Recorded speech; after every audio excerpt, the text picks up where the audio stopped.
Top right of the map in red, our Protoss player. Playing for Caspar, playing for the Wounding Stars. It is. 웅진 스타즈 SOS. There he is, and looking really solid in game number 2. But he's up against a Terran player who knows just what to do when he's behind, making some great decisions last game. It wasn't enough to give him the 2-0, but he is... MVP Noblesse.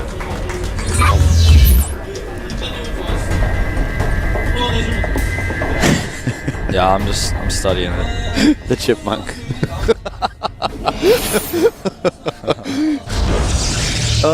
That will always be in my head when I see him. It's probably not just you anymore. Yeah, I guess. Well, he played very strong on Belcher Vestige, and to be honest, on Kill on Flats, he could have taken it. Yeah. He was ahead, he engaged in a bad spot, was a bit of a mistake, misjudgment, but in the end, mistakes happen, and he's looking at this third game as his second chance to get into the third round. Nothing lost here, just another game, concentrate on it and have an open mind, and then he is probably able to get through. That's at least what he has to think right now. SOS on the other hand, he has shown us on a Kill on Flats that he can compete with Noblesse, and he might be the one advancing to the next round. Yeah, it's very clear that this is a close match. We talked about it before the match. We said that how close we thought this was going to be. And so far, it's really met our expectations. Now, my curiosity, the thing I'm curious about, the thing that piques my curiosity, the thing that Sparks your interest? Sparks my interest, the thing I would like to talk about now is, will SOS do this same Immortal push that he showed in games 1 and 2, where he tries to put some pressure on his opponent while he techs up, gets his body support bay, gets his forges out? It's a good question. I actually think that he will definitely go for a very similar build to what he has shown us so far. The probe is still hovering around here, going to the top left right now. What is he searching for? Not sure. It looks like he just wants to be aware of a potential factory being hit so he doesn't face that Hellion drop or any sort of Banshees. Yes, very, very actively scouting the map here. You know, we've seen a lot of players fall to this after there's that second deep with a wall, because you can't tell if your opponent is teching or getting the command center, so he just wants to be safe for this, and I like that. But Noblesse is getting the command center, and he's leading it up with the double barracks before he gets gas once more. Going into the double refinery now, of course.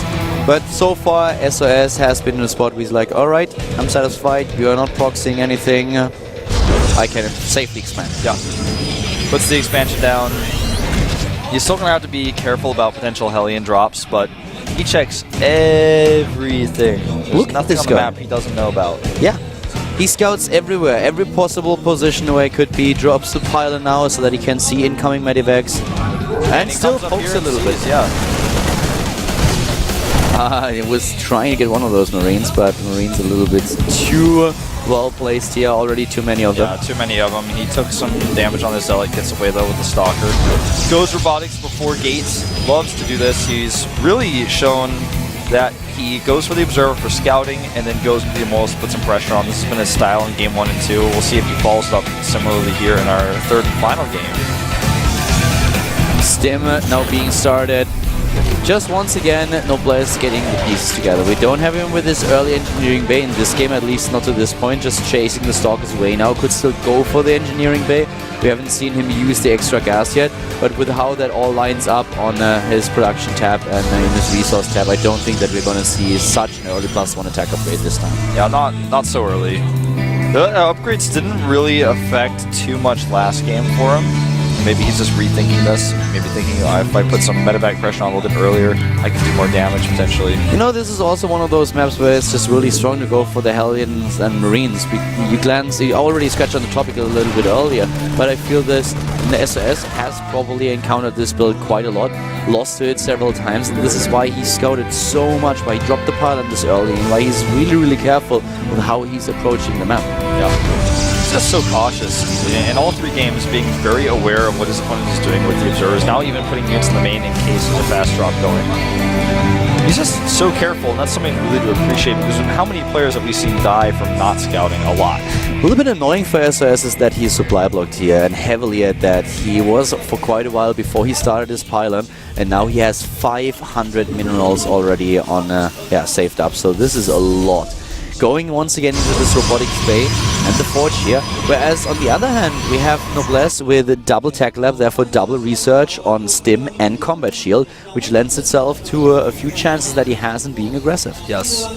No immortals this time from SOS, going right into those tech structures a little bit faster, the forge and the robotics support bay.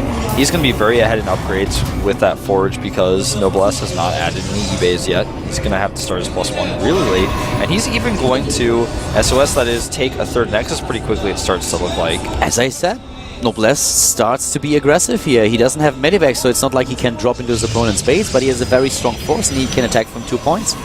Yep, this is something that SOS is starting to be a little bit concerned about. He starts an Immortal, even gets a cannon up here. The cannon is just a great structure to have in this situation because it does so much DPS so quickly. Guardian shows up, he wants to trap these units, and so far so good, but the Marines come around the right side. He's going to need more than just this. He has to pull back. No concussive shells just yet, though. He's moving in right away. Concussive shell is not there yet, but he takes down the first sentry, and now suddenly the force field opportunities are gone. He doesn't have the energy anymore. The second sentry is out, and there goes the Immortal. Ouch, this hurt. Yeah, hurt a lot. Losing the Immortals, very expensive sentries as well. This is not as... Wow, nicely done. That was a double kill by excellence. Did you see that? The Marine with his last dying breath takes down the Stalker. SOS probably already occupied in his main base, not looking at the fight, because if he did, he could have easily moved the Stalker back. Yeah. You know, this situation that we're in now is that Noblesse has the 3rd command center finishing up. Well, not finishing up, but starting there. It's going to finish up much faster than any 3rd Nexus that SOS starts. But SOS, I feel, has the much better tech. He's got Colossi coming out before the starport's even finished. He's got his upgrades going first. And Noblesse, he traded well. He had the better trade, but SOS still has the better tech. So I feel like this game may come down to the 3rd bases. And uh-oh, if he loses these units here, this could be devastating. Yeah. It depends also a little bit how Noblesse reacts now. He has a double engineering base, so in regards to the upgrades, he can definitely score a few points there if he starts them, which is not the case now. So I feel that he's probably starting them very soon, but he needs to get that going if he wants to be able to catch up. And there they are. Double upgrades on the production tab. 3rd base nearly completed. Medivacs trying to get into this tech that he's currently lacking, as you said, Wolf. And for SOS, once again, Templars trying to get into that stock. Trying to get into it with just 1 Colossus, and as far as I know, he skipped range. He did indeed skip it, which is great. Range costs the same amount of gas as the Templar Archetypes does itself, so skip that to make your opponent make Vikings. And if your opponent makes 4 Vikings, he's already spent more gas than you did on your initial Colossus anyways. Bottom right, one of the pylons down. Here comes this. Yeah, here comes the Storm upgrade, and now of course once again the aim of SOS, or the goal, is to go into this massive area of effect damage that he already used in game number 2, but he will be behind in economy. The 3rd orbital is ready. Noblesse didn't start to mine from the low ground just yet, but just now SOS doesn't even have finished his 3rd Nexus, and here comes the drop play. Yeah, the drop play is going to be devastating to any units that get stuck in that choke point trying to kill a factory. But he actually is spotted by the pylon. This is something that SOS put down way earlier in the beginning of the game, just to spot for this, and it's so critical. Yeah. +1 armor is done, +1 attack is being researched. Army supply in Noblesse's favor. Yeah, but Storm is about to complete, and once Storm is done, he's going to be fine against anything on the ground. He'll just have to position his units well in the main. Let's not forget that so far Noblesse has nobody. He did not start a robot. Ghost Academy. Yep. We have him with Vikings. Yeah, and like I said before, he's made 4 Vikings already, and this is going to be not what he wants against just 1 Colossus. Good Storm here, chases him away. SOS is fine against this so far, but this Bioforce may be too big. He needs to pull that Colossus back. Colossus taking a few hits here. Well done though by Noblesse, but I really like the defense of SOS in general. Yeah, SOS just extremely well split. He knows which units to have where. He's got mostly on the right side only those Templar which scare the units away, and they can move the rest of his units over to the 3rd, and then when the units back up there, he sends his ground army back to his natural. Upgrades are dead even, both of them on +1/+1. The armory isn't done yet. This is why Noblesse currently can't go into +2/+2. Usually you try to line this up so that the armory is completed when your upgrades are about to be done, but Noblesse with a bit of a bad timing here, so he has to wait a lot longer than SOS to start the next set of upgrades. SOS had the Twilight Council already built a long time ago, so his +2 attack upgrade is already being started, and we have the second forge finishing. Ooh, a bit of a move command here by SOS, but he still will trade really nicely against this. Problem is losing his Colossi, and he needs to target down with his Stalkers because the Zealots are never going to be able to deal with that kiting. Yeah, there was a second attack now at the third base that we just saw, which is the reason I feel why SOS lost his Colossus. This is just going to be a little bit the theme of this game, I feel. We have him with a lot. The micro in the fights is not as good as it could be. He could have saved the Colossus, he could have saved the Stalker earlier. Easier said than done, of course, if you are attacked at multiple fronts. But losing the Colossus here is definitely not what he wanted to happen. I really like what Noblesse is doing with his Viking production. He has double starports, so he can make Vikings and Medivacs, which he was doing for a little while. But he hasn't seen any Colossi except the first one, but he knows that since he's seen Storms already, that SOS will inevitably switch back into Colossi to try to throw him off as he's making Ghosts. So he's already switching back into Vikings. He's making Ghosts at the same time, so he's building both because he knows he's already going to deal with the Templar on the map right now. This is not good. Yeah, talking about the middle of the map, I actually felt that we had a little bit of a flank, but let's focus first on the fight at hand. Those Zealots are just chasing down this army. The Medivacs need to get active here. Yeah, Zealots here at the third base, not accomplishing very much with that bunker there, but he sees the Vikings. Both of them still on very even terms in supply. +2/+2 research for both players, the Protoss and the Terran. Ghosts are now being equipped with a personal cloaking upgrade. 4 Ghosts being built, additional command centers. We have the 4th nearly done. He's going to the planetary, he's building a 5th command center. Macro everywhere. These guys are really going into the late game now. Yep, trying to get to that late game, trying to accomplish, you know, a dominant position on the map where they can poke in at the bases, force their opponent to get into the wrong position, and take that fight that may decide the game. As things often go in TVP, as the game usually is decided by one fight, and you spend the rest of the game trying to force your opponent to get out of position so you can take that fight.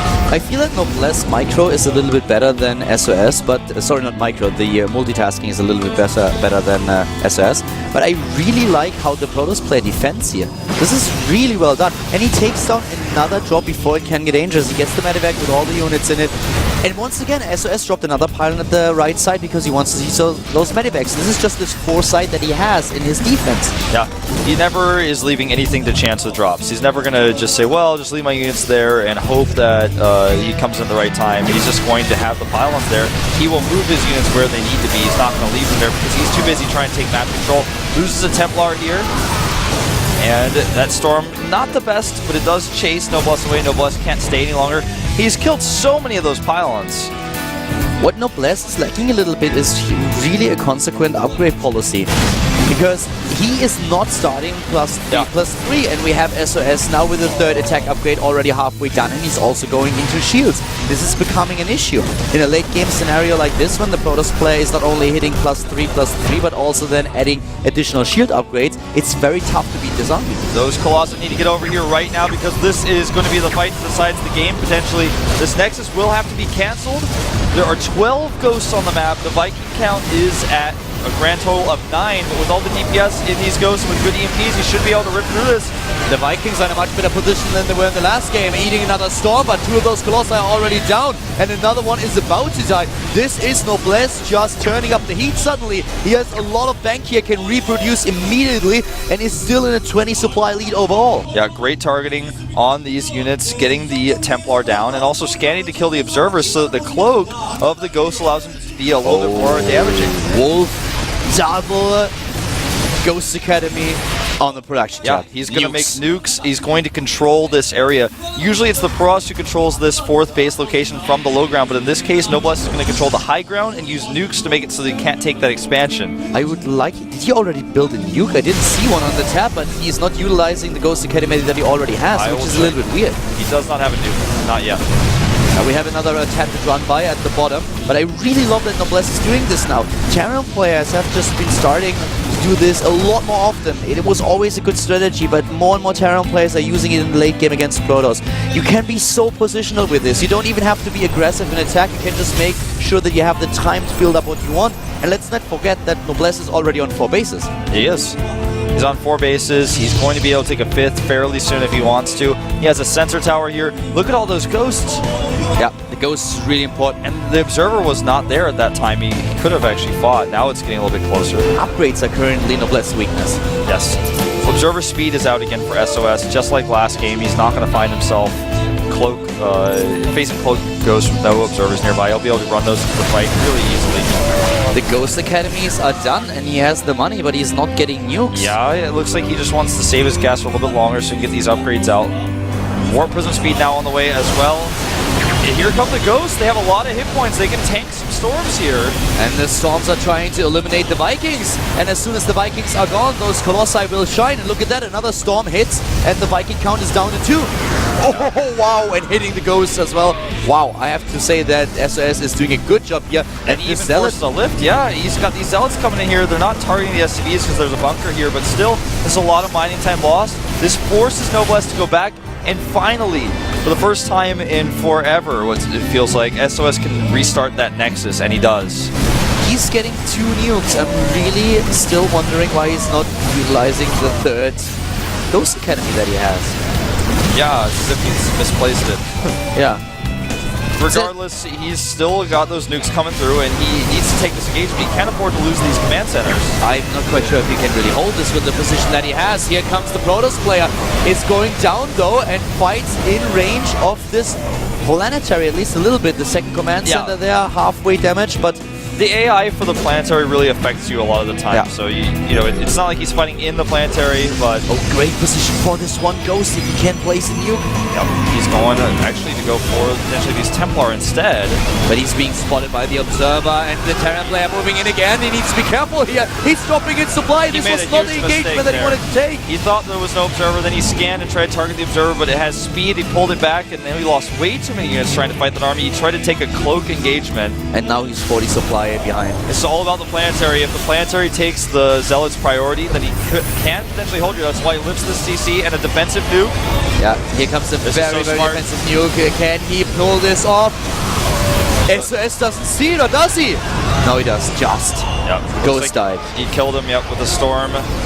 This is looking worse and worse for Noblesse now as SOS has retaken his base. There's no other base mining right now. Still an Observer. 80 supply lead for SOS. Noblesse was looking good for so long in this game, but currently the Protoss player in such a dominant position, not afraid of the planetary anymore, moving in, storming those Vikings, taking them down one by one. The planetary is destroyed, and now it's a 4-base Protoss player against a 3-base Terran. Yeah, and his 3rd is actually in shambles right now. Not only is he losing SCVs here, but he doesn't have very many mineral patches. He's going to have to move that command center.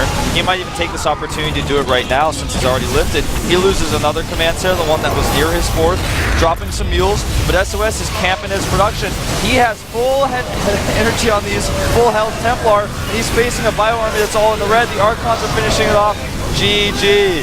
GG. SOS is advancing to the 3rd round of Code A. Noblesse defeated.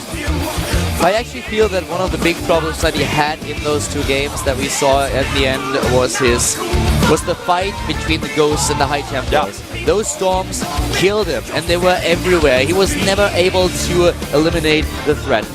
Yep.